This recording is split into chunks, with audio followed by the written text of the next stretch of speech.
It's a Sunday and it means only one thing, 12:30 live on SABC2. It's time for Women in Sport Africa. And my guest today is Megan Faul. From the minute she could walk, she was already in motion. And from her early ages, she was involved in high school, in all the sporting codes that you can imagine. Little did we know that later on we'll have a powerlifter that is breaking records in the green and gold of South Africa. You don't want to miss her story.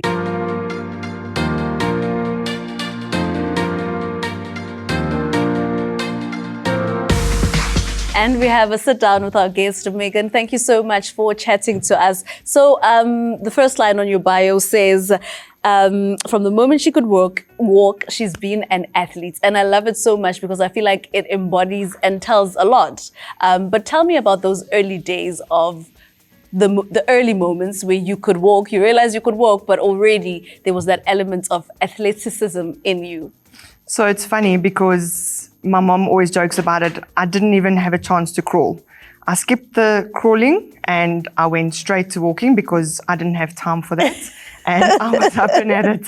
Well, thank goodness for that, because now we have a powerlifting record breaker in our country, and it's thanks to those early moments. But what kind of a child were you also looking at, Megan, in school? Were you also as sporty, and which sporting codes were you dabbling into? So in primary school, I was part of athletics, which was long jump, your hurdles. I did swimming. My primary school didn't have all the fancy sports like the hockey and all of that. Yes. I only got to that at a later stage, but in primary school it was athletics, swimming. And looking at the Victrix Ludorum that you got in high school, tell us more about that. And I mean, being involved in athletics at a young age, the lessons start early. And what lessons are you taking away from those moments in high school? So, you know, like, it's always the work that you put in. Like, training's going to be hard. Training isn't supposed to be easy, so that on race day, you bleed less. And looking at, I mean, we've spoken about the lessons that come from that. And I'm sure, I mean, you've spoken about your mom, and I know that she's got quite the influence in your life. But also then you meet people in your lives, like coaches and teachers that have that sort of impacts and influence. Do you have any that you remember to this day when you think back in primary school or high school and you're like, actually, this teacher said ABC and it really shaped the person that I am today? Yes, there was actually one teacher, shame she sadly passed away since. Her name was Miss Buerta, and she used to teach me at the Hill. That's where I attended school.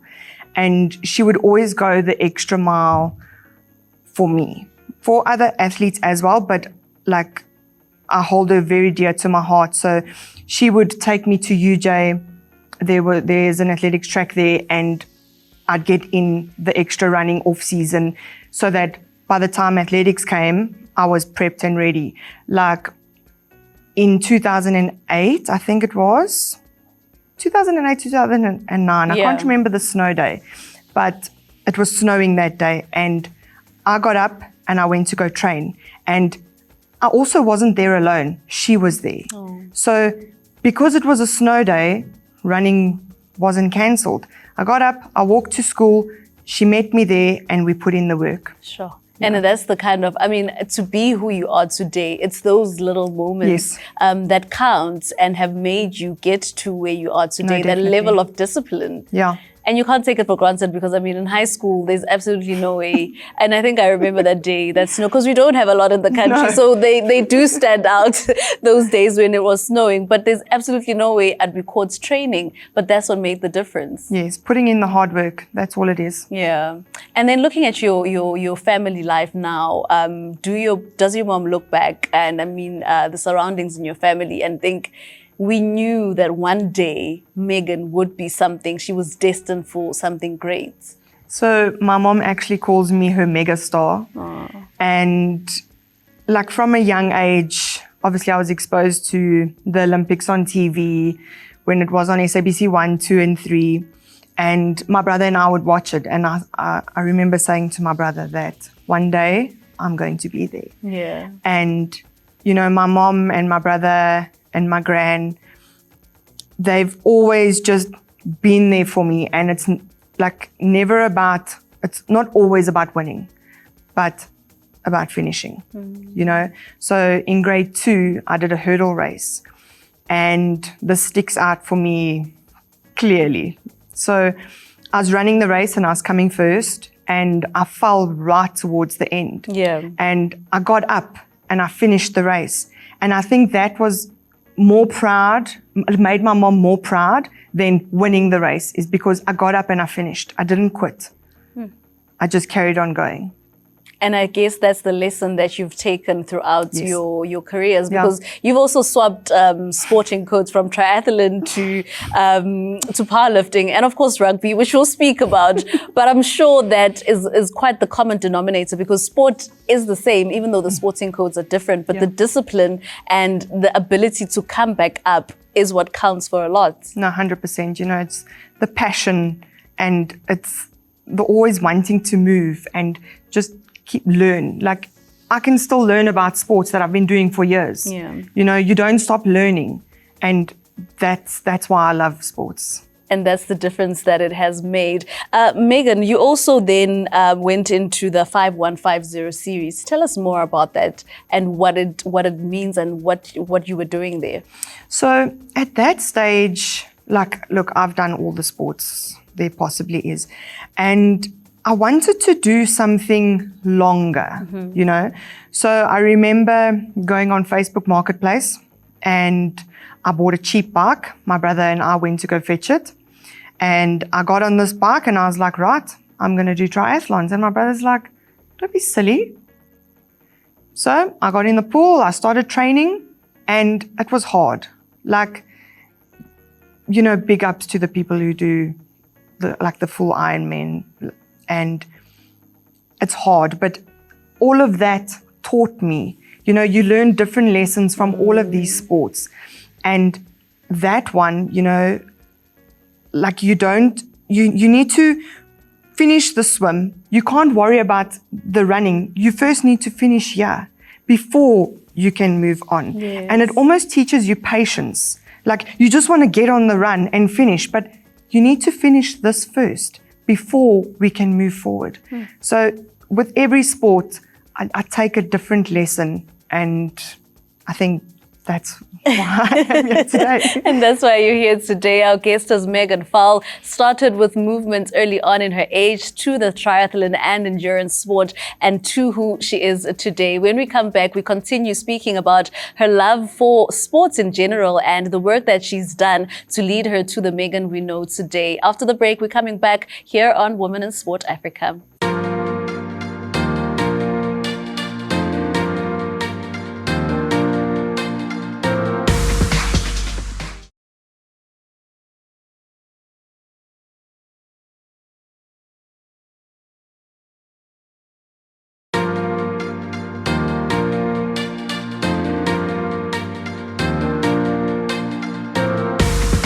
And welcome back to Women in Sport Africa with my guest, Megan Faul. Megan, we've touched on the 5150 series. You've introduced that to us. But tell me about the chapter of the triathlon where you did that and what it taught you about yourself and your abilities and what you're capable of. So, you know what, doing the triathlons, I got to a point, and it's okay to get to this point, where I didn't enjoy it, and it wasn't like, yes, I had trained and I put in the work, but it wasn't filling my soul, you know, it wasn't filling my cup. And then I stopped enjoying trainings, and I would train less because I was like, you know what, I don't really like this. And I just want to say that it's okay to not enjoy something, and it's okay not to be good at something. It's okay to let's change direction a little bit. And that's what I did. Like, there wasn't longevity in me doing the triathlons because it wasn't making me happy.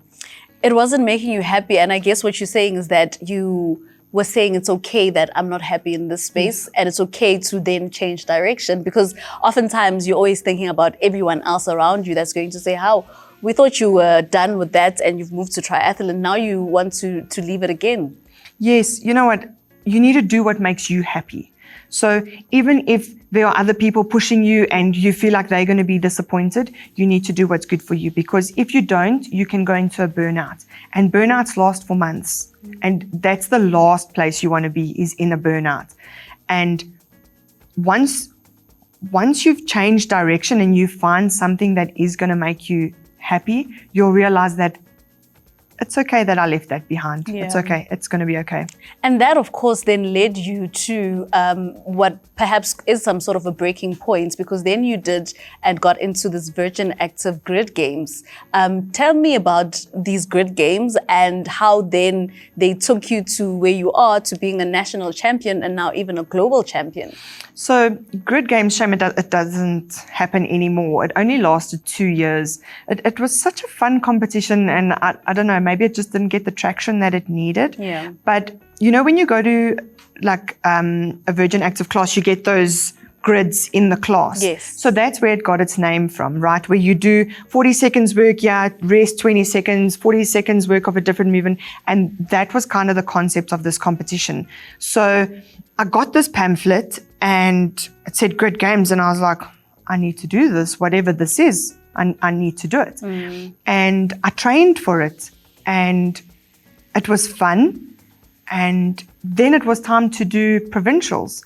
So when I got to provincials, it was all the clubs. So you get a winner from each Virgin Active. Okay. And then we all met at Bedford View. And that's where we did our little provincials. So I won that. And then I had like a month or two to train for nationals now, which was in Cape Town. And I put in all my hard work and I set out a goal, and I came out on top. Maybe just emphasize that all of this is not in a space of 10 years. No. It's in a very short space of Months. time where you've gotten into this grid games and now you're in provincials and national champions. How then, like, what lessons does it teach you about what you are capable of? It teaches you that even when you're tired, you can still move. If there's someone coming, you move, you know, like, and that's what you train for. So train when you're tired, train when you don't want to do this, because you never know how you're going to be feeling on competition day. You know, sometimes you wake up and you're a little bit stiff and you're a little bit tired, but that shouldn't stop you from performing and giving your best. And I mean, those lessons are what will set apart one athlete to another and one record breaker to another. Yes. Yeah. Just looking at then the grid games. So you obviously do your national champions and you win. Now it takes you to the next step, which is the global championship still happening in Cape Town. Take us through that and how it feels then to know that on your shoulders, you're literally carrying South Africa. No pressure. No pressure whatsoever. So the first one was in 2018, and I think they had lots of traction, and then it was global. So then there was other countries involved as well. There was Italy, UK. Look, I can't remember all the countries, but I think there was 10 countries that came through to Cape Town. But it had the same build-up where we had to do gym level, and I won that. And then it was provincials, but in between gym level and provincials, I happened to break my arm. Now, remember I said that there's that silly line? There's a line that sometimes us athletes like to play on this side. I still trained with my broken arm. And I pushed through and I trained and I trained and I trained. Obviously not doing anything stupid that would make it worse. So when it was provincials, I didn't let that hold me back. I knew that I've still got this. I need to go through now to the final round. And I won that stage and I made it through to Cape Town. And that time my arm was fine and I was able to train to full capacity then. And I trained and I put everything into that. And then I happened to win the global final as well. Wow, your story is truly amazing. So you win the global final. Is there in any way where you see powerlifting somewhere in your future, near future? Is it a sport that you're even exposed to? Not even close to, because after doing grid games, I was at the gym rowing. And I needed something to watch while I did a long row. And I came across this functional thing and I was like, what are they doing? And it was CrossFit. And I was like, I need to do this. So the next day I packed my bag, not knowing where I'm going, and I phoned a few CrossFit gyms around like where I worked, and I got hold of CrossFit Kempton, and Matthew said to me, come through. I changed after work, I got there, and as I walked in, I felt at home. You know, I loved that chaos, and that was the start of another journey. A start of another journey where you also then dive into this new world, and soon before going anywhere, here you are winning championships in CrossFit as well. Yeah, I loved it. You know, I remember doing Clarence Winter Games, and I had been doing CrossFit for 3 weeks. And I didn't know anybody there. Like I was still like very much to myself, and there was a competition called Clarence Winter Games coming up. And I said to them that I want to do that. And they're like, don't be silly. You've just started CrossFit. And I was like, no, I'm going to do it. I got in my car and I drove all the way to Clarence, and I competed and I won the beginner stage. Yes. And I was like, I need to do this. Sure. And that is pretty much, in a nutshell, in just a few minutes, the story of Megan Faul. She just sees something, she goes for it, and she gets there and she wins. Something that we all would love to achieve in life. When we come back, we continue with Megan and also dive into this world of powerlifting.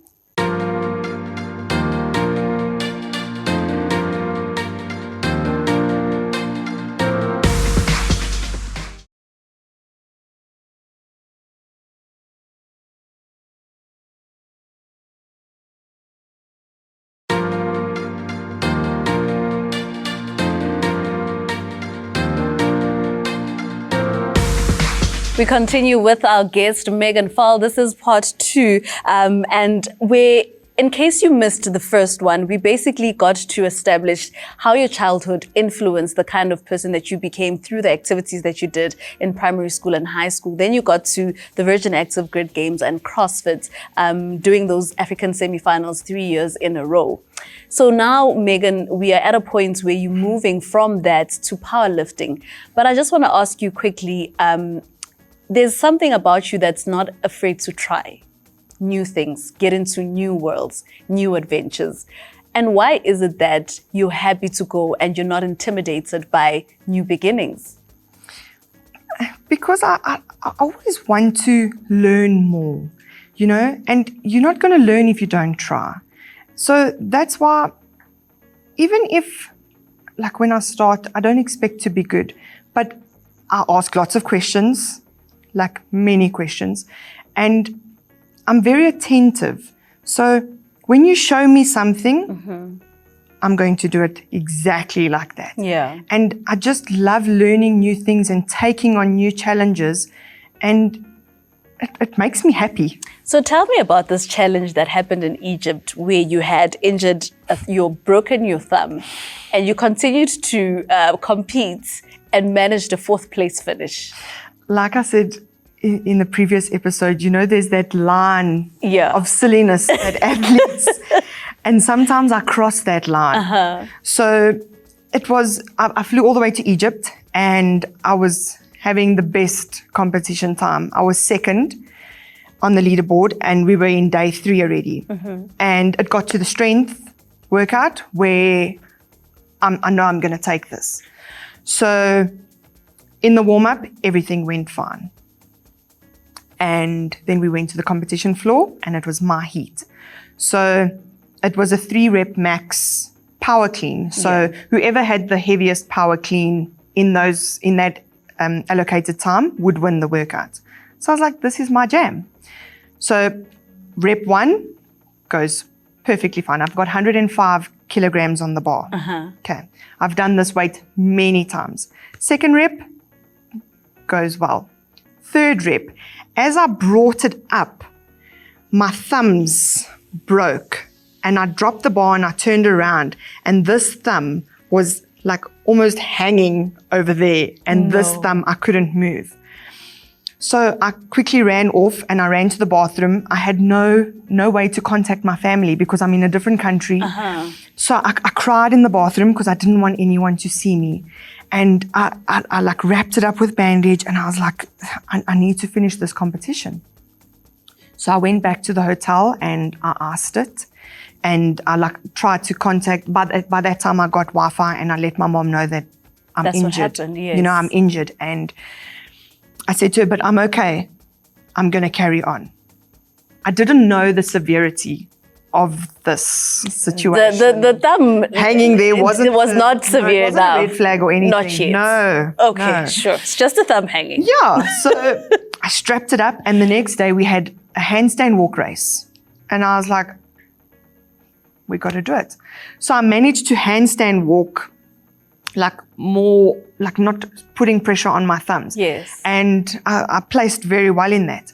But the next workout, we had chest to bars. So it's where you do a pull-up, but the bar has to touch your chest. And rope climbs. So that's where I fell back on the leaderboard because I couldn't hold the rope, but I tried and I tried and I tried until the time ran out. I never gave up. You know, the pain was there, but I just had to finish what I started, okay? And I dropped badly on those 2 workouts, and then I finished overall 4th. Yeah. But yes, I know we need to stop, but I didn't want to give up. And that's why I just pushed through. And I don't regret it for a minute. Yeah.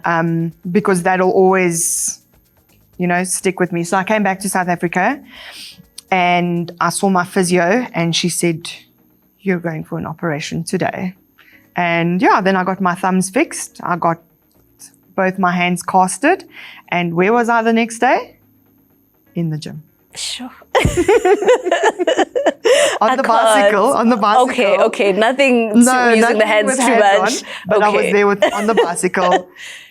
But what does that do for you mentally? How much stronger, better, and just physically, mentally ready does it make you when you've gone through something like that and you still manage to place a respectable finish? 4th is great. Look, it's not the placing that I wanted. Yes. Because of the outcome that all the workouts were in my favor and it was just working. Yeah. And I was upset, but it wasn't anything that I could control, yes, I broke my hands.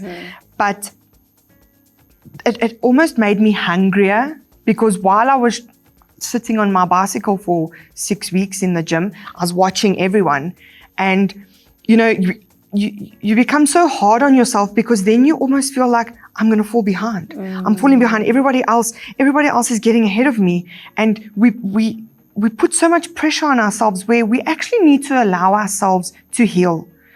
We don't give ourselves that. And myself included, we don't allow ourselves to let's just take a breather. Yeah. It's going to be all right. You're not going to lose all your progress.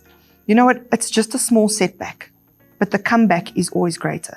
So learn to rest when you need to rest. And I need to do that. Look, I have started doing that. I know rest days are important. Recovery is important. Don't take those things for granted. And people do. Let's talk about how then from that moment when you're doing CrossFit and you are now competing on the continent, how does then powerlifting enter the chat? So, like I said earlier, I was always the strongest. So I had a big back squat. And when I say big, I mean a heavy back squat. Heavier than most of the girls that I would train with. Yeah. So I was doing 180 kilograms, while all my friends would be doing 100 kilograms. And I would be pushing this 180. And then I went to go visit friends of mine who are long-time powerlifters. And we went into their garage because they had a little home gym. And they said, show me this back squat that you've been telling us about. So I was like, okay. And I didn't have any of the powerlifting equipment, the fancy belts and the fancy knee sleeves or anything. Yeah. And we warmed up and I loaded 180 onto the bar. And I think they had to pick their jaws up off the floor because they were like, you are now going to do powerlifting. And I was like, I've never really thought about it, but okay, let's try. And I just started in my CrossFit gym in the back. I just started doing the 3 movements. So powerlifting is made of a back squat, a bench press, and a deadlift. Yeah. Okay. So I just started doing those, with my technique that I had. And then it was time for Gauteng champs. And I was like, okay. And you were ready to enter? Let's do this. Okay, Megan. Our guest, Megan Faul, powerlifter, and now she's entering the world, that world of powerlifting, but of course then starting with the Gauteng champs. After the break, we get to find out when she eventually goes to China for the World Games and the success that she sees there. Stay tuned to Wiser Women in Sport Africa.